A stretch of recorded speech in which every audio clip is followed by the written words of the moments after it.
இன்னைக்கு காலையில 7 மணி ஜெபத்துல, நாங்க ஒரு 25 நிமிஷம் அந்நிய பாஷையில பேசிட்டு, இந்த வசனத்த தியானிச்சோம்.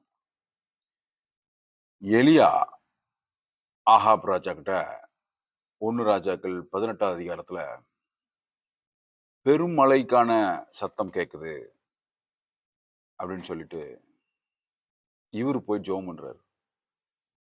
ஜெபம் பண்ணிட்டு வேலைக்காரன அனுப்புறாரு. ஒரு தடவ அனுப்புறாரு. வேலைக்காரன் திருப்பி வந்து சொல்றான், "இல்ல, ஒண்ணுமே இல்ல."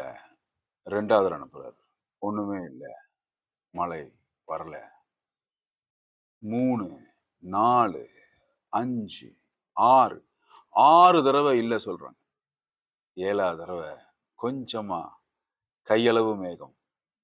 அதனால தேவனுடைய வாக்குத்தத்தங்களை பிடித்துக்கொண்டு, தொடர்ந்து விசுவாசிச்சு, தொடர்ந்து ஜெபம் பண்ணி, தொடர்ந்து அவரை துதித்து, தொடர்ந்து அவரை தேடி, நீங்க என்ன பண்ணுங்க, ஈசாக்கு கிணறு வெட்டினது போல, தொடர்ந்து கிணறு வெட்டுங்க. ரெகொபோத் உண்டாகும். அதான் இன்னைக்கு காலையில நம்ம தியானிச்சோம். காலையில 7 மணிக்கு டங் செஷன்னு 25 நிமிஷம் டங்ஸ் பேசிட்டு, வேதத்துல பரிசுத்த ஆவியானவருடைய வழிநடத்தத்துல நாம வேதத்தை தியானித்து, ஒருவர் மீது ஒருவர் ஆசீர்வாதங்களை பேசி, ஒருவருக்காய் ஒருவர் ஜெபம் பண்றது வழக்கமா நடந்துட்டு இருக்கு. ஆங்கிலத்திலயும் இருக்கும், தமிழ்லயும் இருக்கும். நான் வந்தாலும், நான் வராட்டினாலும் விசுவாசிகள் எல்லாம் சேர்ந்து ஜெபம் பண்ணிக்கிட்டு இருப்பாங்க. ஸோ காலையில நீங்க ஃப்ரீயா இருந்தீங்கன்னா, ஜாயின் பண்ணுங்க.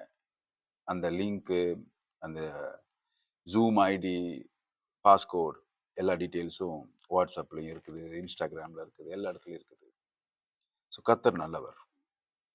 நாம செய்ய வேண்டியதெல்லாம் தொடர்ந்து கர்த்தரை துதித்து, அவர் சிந்தின ரத்தத்திற்கு ஏற்ற மகிமையை நம்மளுடைய வாழ்க்கையில எதிர்பார்க்கிறது தான் நாம செய்ய வேண்டியது. அவருடைய ரத்தம் வெளியேற பெற்றது. அப்போ நமக்காக சிந்தப்பட்ட வெளியேற பெற்ற ரத்தத்துக்கு ஈடாய் நம்மளுடைய வாழ்க்கையில மகிமை இருக்கிறோம். மகிமைக்கான வெளிப்பாடு, மகிமைக்கான மேனிஃபெஸ்டேஷன். ஸோ கர்த்தர் நல்லவர். God bless you. God bless you.